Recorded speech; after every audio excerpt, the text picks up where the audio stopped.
want to thank you for the help and support you have provided for our presence in the city. It's very important to us, and we do look forward to continuing to work and cooperate with you in the time ahead. Öncelikle de bizim oradaki varlığımız olan ofisimize destekleriniz için çok teşekkür ederiz ve yardımlarınız için. Gelecekte de bu işbirliğini devam ettirmeyi isteriz. Gaziantep modeli bir birlikte yaşam modeli, aslında bir kalkınma modeli. Dolayısıyla kutuplaştırmadan, ayrıştırmadan birlikte okutmak, birlikte çalışmak, birlikte yaşamak modeli.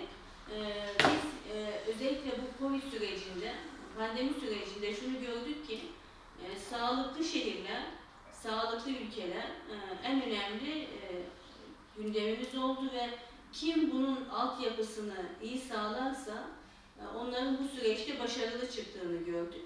Sayın Büyükelçi'ye birkaç rakam vermek istiyorum. I would like to give you some numbers if you... Türkiye'nin aslında sağlıkta yaptığı o büyük yatırımı göstermek adına 100 bin kişiye düşen yoğun bakım yatak sayımız 100 bin kişiye düşen, Türkiye'de 49, Almanya'da 29, İtalya'da 12, Fransa'da 11, Güney Kore'de 10, İspanya'da 10, Japonya'da 7, İngiltere'de 6, Çin'de 3, Amerika Birleşik Devletleri'nde 34. Sizinle çalışmak istiyoruz.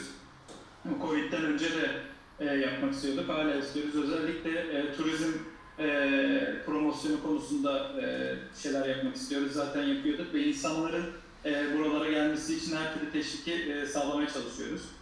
Biz o yüzden şimdi Gaziantep'e gelme zamanı dedik. Milyonlarca insan geldi ve çok mutlu döndüler. So we said it's time to come to Gaziantep, and a lot of people, millions of people came here, and they went back happy. Uzaklarda aramayın dedik. Antik kentlerimizde, Roma dönemi, Hitit dönemi, müzelerimizde çok ciddi altyapımızı dünyaya açtık. Dünya bundan çok etkilendi. Kültürel turizmin altyapısı çok kuvvetli.